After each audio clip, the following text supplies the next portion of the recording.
Welcome to the Malika Simmons Show. I'm your host, Malika Simmons. Today's guest is Judge Patria Frias-Colon, newly elected civil court judge to the County of Kings. She's going to let us into her home in Bed-Stuy, and let's see what she has to say.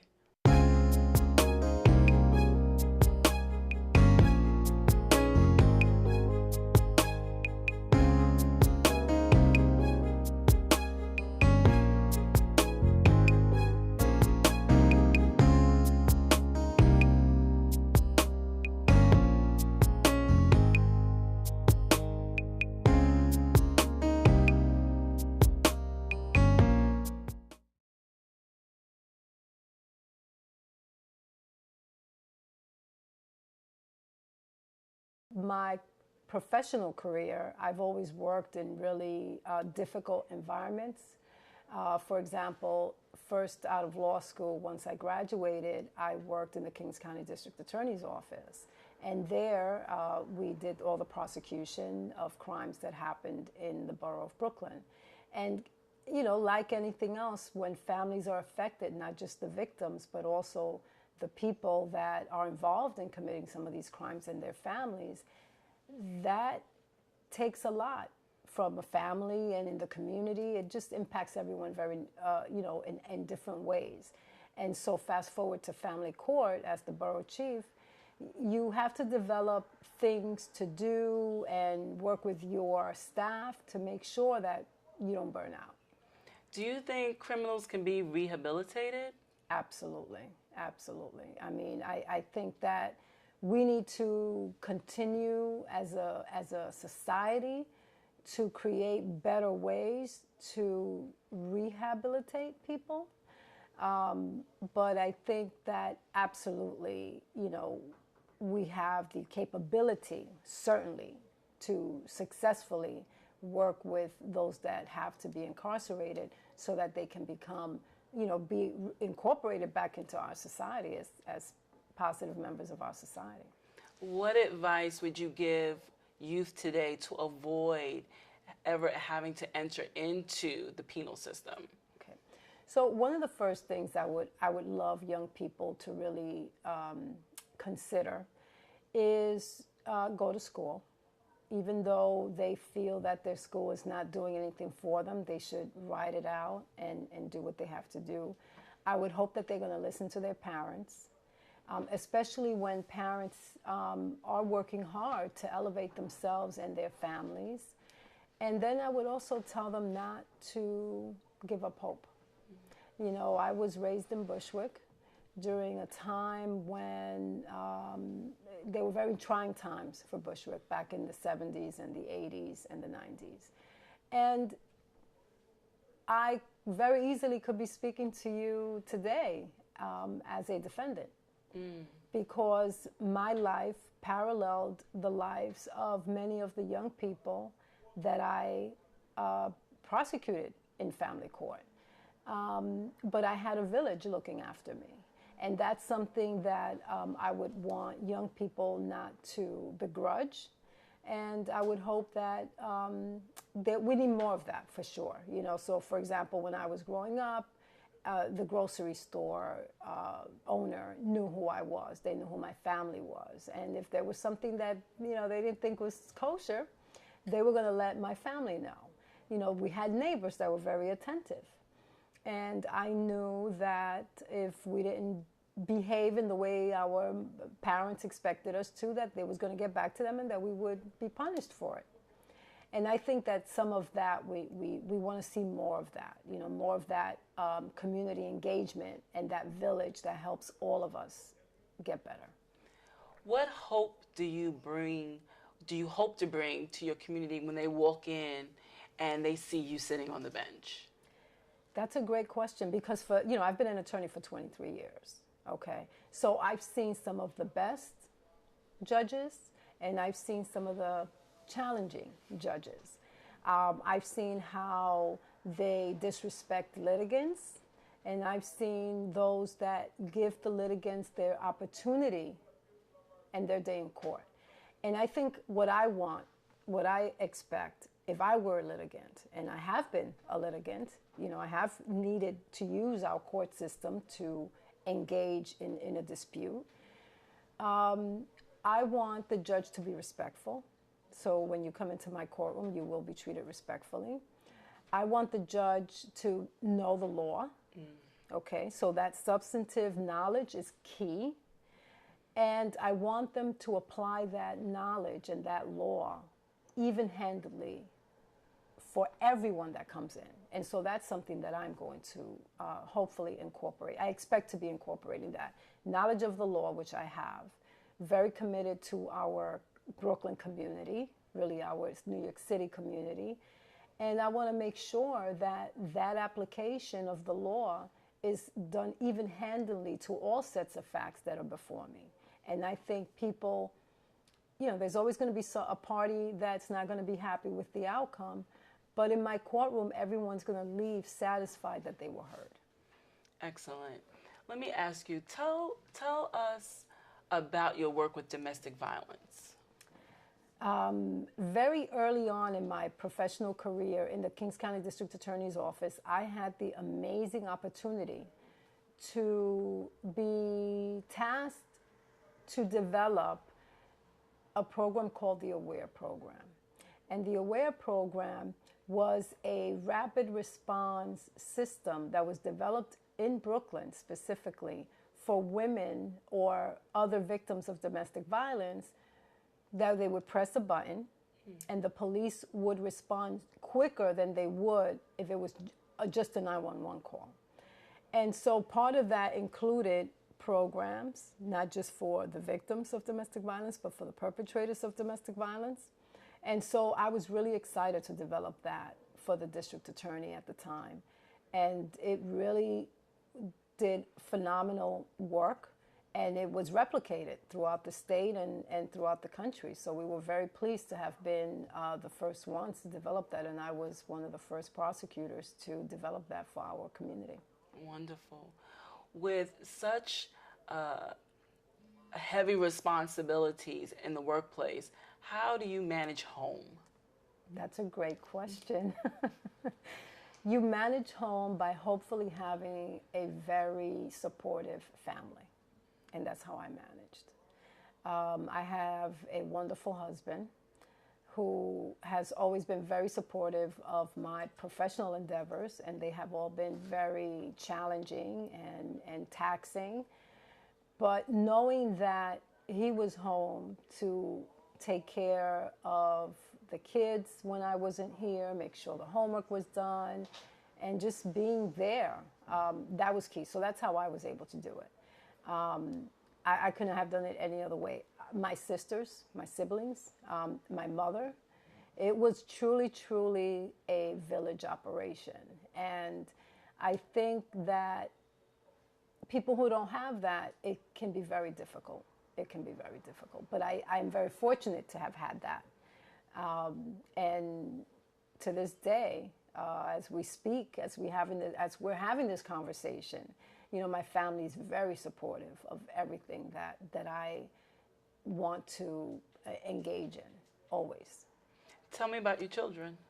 Well, I have 3 wonderful children, the product of the marriage to my husband. I've been married a long time, over 25 years. And my children currently are, my youngest is 17 years old, a boy. I have 2 daughters. One is 26, she's my oldest, and one is 22, who's my middle daughter. And I have to tell you that if I were to perish tomorrow, I am so proud of my 3 children that I am leaving this society in a better place because they're in it. Excellent. They really are 3 wonderful, wonderful human beings. Excellent. You're blessed. I am very blessed. So, on the lighter side, what do you think of Judge Judy? Judge Judy, I think it's a great show. Do you have any aspirations to be a celebrity judge? No, I really don't. No. Okay. Not at all. To me, my aspiration in pursuing elected office as one of our borough's civil court judgeship is to continue to serve our community. We need, I was at Mount Pisgah just the other Sunday, and the Reverend Dr. Youngblood said something that I thought resonated with me. And he talked about, we have to stop complaining, right? Like, we complain so much that we kind of drown in our sorrows often. And he said that we must not continue to do that. And we either put up or we shut up. And so when I determined that I was going to pursue a judicial office, that's when I said, I am getting up and I'm moving forward, because it's something I felt I needed to do to enhance the quality of our community. And I thought that what he said, the way he said it, made so much sense. And I just hope that I am able to do that in our capacity as judges, so much is at stake. It can be something small to someone observing, but when you are the person bringing that litigation or defending that litigation, this is your world at the moment. And so we have to make sure that we are prepared to support people who walk through those doors with whatever issue they have, and amicably and applying the law even-handedly resolve those issues. And I'm hoping that I will be able to accomplish that. What made you pursue a career in law? Going back to Bushwick, we rented apartments, and inevitably something was wrong with the apartment. The landlords usually didn't provide heat, or not enough hot water, and my mother suffered through that so much, and we suffered through it.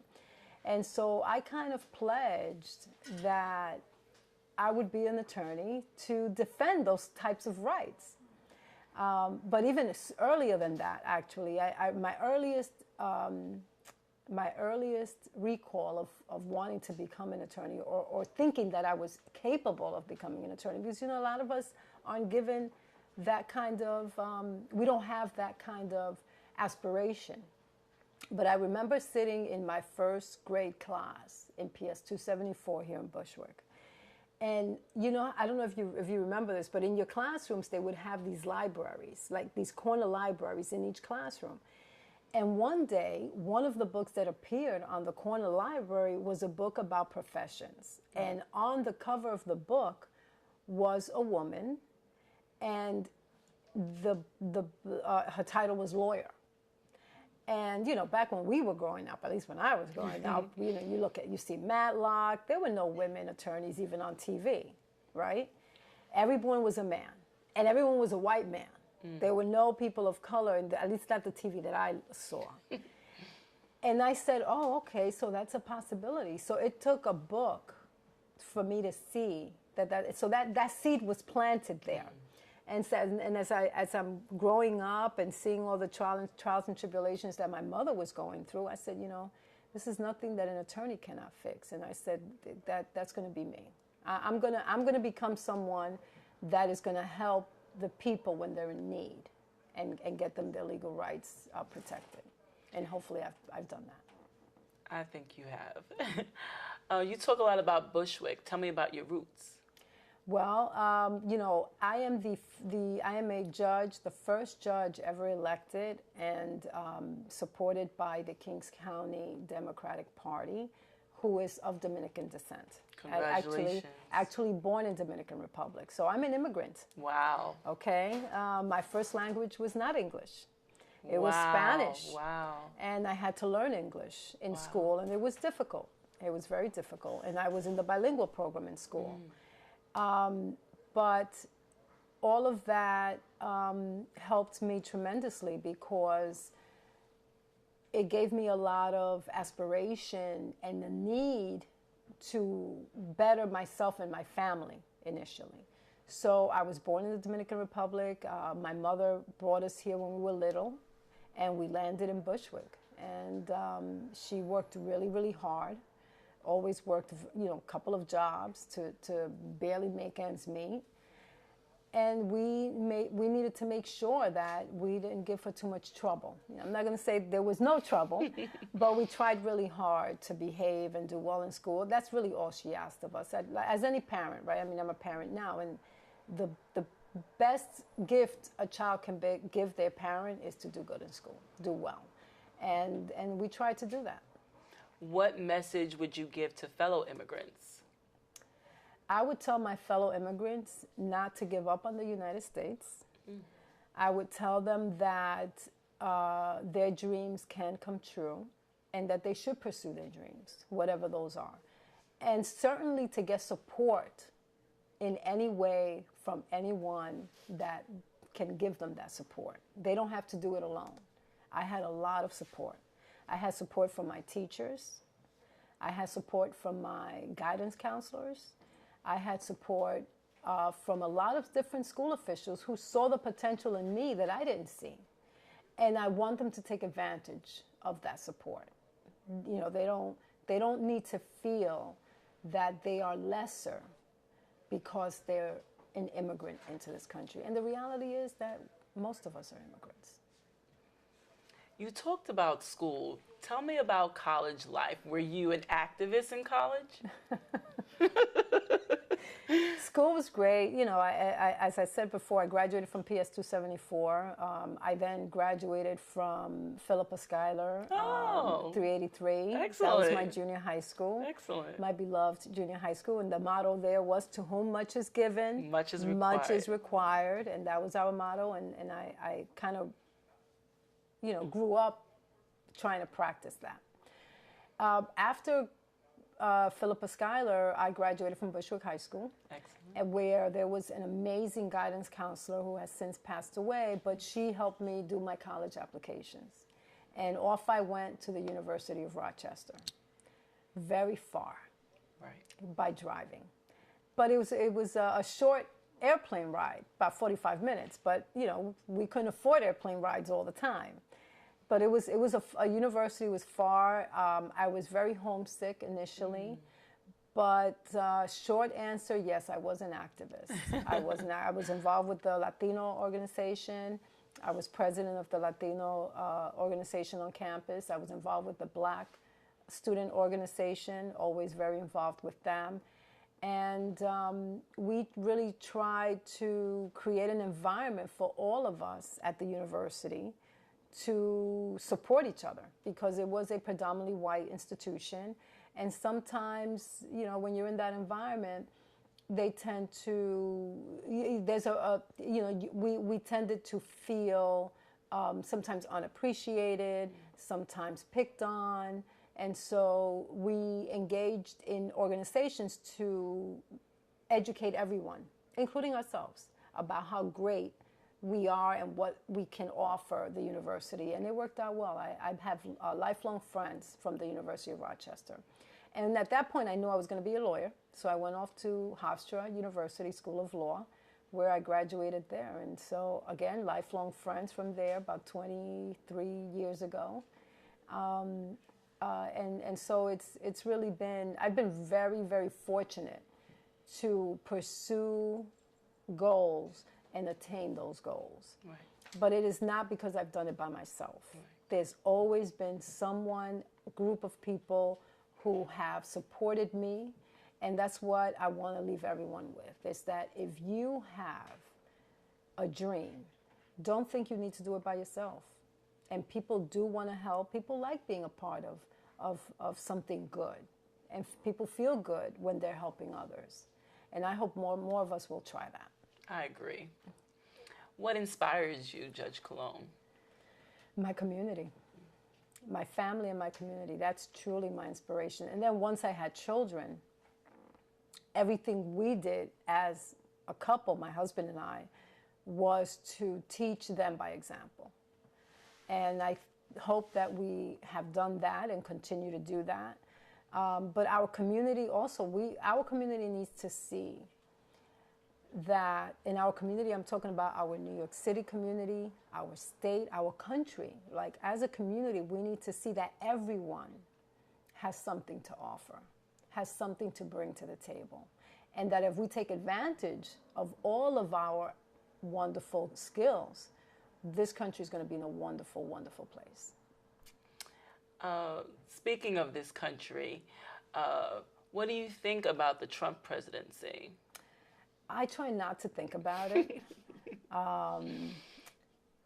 But, you know, at the end of the day, we live in a country where people like Donald Trump can become president. And we should all be very pleased that many people can achieve that, regardless of your past, right? And I would hope that our community takes note of that and encourages civic engagement, which I think is lacking. And I think we need to get more of us civically engaged at the local level. I mean, I'm talking about local politics. From local politics on up to the presidency of the United States. I think we all need to be very involved in all of that. Should the United States do away with the Electoral College? I think we currently have the Electoral College, and as a sitting judge, I would obviously uphold whatever the law is and whatever we need to pursue. So right now we have an Electoral College, and that's how we elect presidents. There may be a day that comes that someone may decide to change that, and at that point, if we no longer have an Electoral College, then we'll elect presidents without an Electoral College and elect presidents on the popular vote. So whatever it is, and whatever the law, the constitution at the moment requires, that's how I would pursue, you know, my judgeship. Let's talk about law enforcement for a moment. What advice would you give a young Black youth or a young person of color when engaging with the police? That's a great question. You know, obviously we live in a society where, unfortunately, we have seen through videotape certainly a lot of wrongs done to young men of color and to men of color. And the advice I would give them is to follow instructions as best as they can. And I think that will help the police officer who has the encounter as well as the person of color who is engaging with the police. I think any of us, you know, regardless of our race, regardless of our gender, of our sexual orientation, at some point or other, we may have encounters with the police. And what we need to remember is that the role of the police is to maintain a safe community. And that when they respond to a situation, they're usually called upon to respond to a situation. We need to remember that and just follow instructions. And hopefully those instructions will end well. Right. Will end well. Before we wrap up, I want to just ask you to describe yourself. Okay. Personality? Yes, whatever you like. I think I have a good personality. I'm easygoing. I work really, really, really hard, but I also like to play hard. I think that that's a balance that's difficult to attain. I like to be with my family. That's a big treat for me because with the types of work that we do and we engage in, it takes us away from family. And family is critical to me. It's so important to me. So whether it's with my siblings, with my mom, with my husband and my children, that's when I'm happiest. And, you know, I'm just a simple family girl from Bushwick, living now in Bedford-Stuyvesant. Love my community. That's the other pastime I love to do, is just engage with my community. And I like to help people. You know, that's really been at the root of why I engaged in public service all my life. is because I just really like to help people. You've accomplished a lot in your life, Judge Colon. Do you have any dreams left that you're trying to fulfill?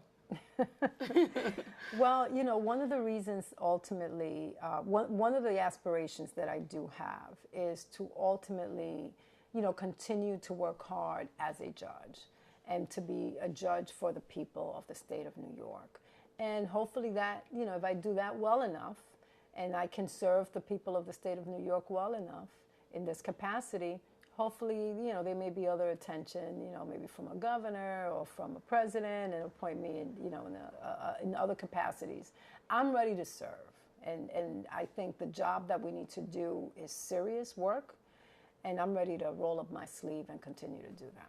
Well, Judge Patria Frias-Colon, thank you again for letting us into your home. Thank you. I think you're going to serve the state of New York and the country very well. Thank you so much. Again, we want to thank Judge Colon for allowing us to come into our home and thank our viewing audience for allowing us to come into your home. Until next time, remember, don't live in the regrets of yesterday or in the worries of tomorrow, but live in the moment of today.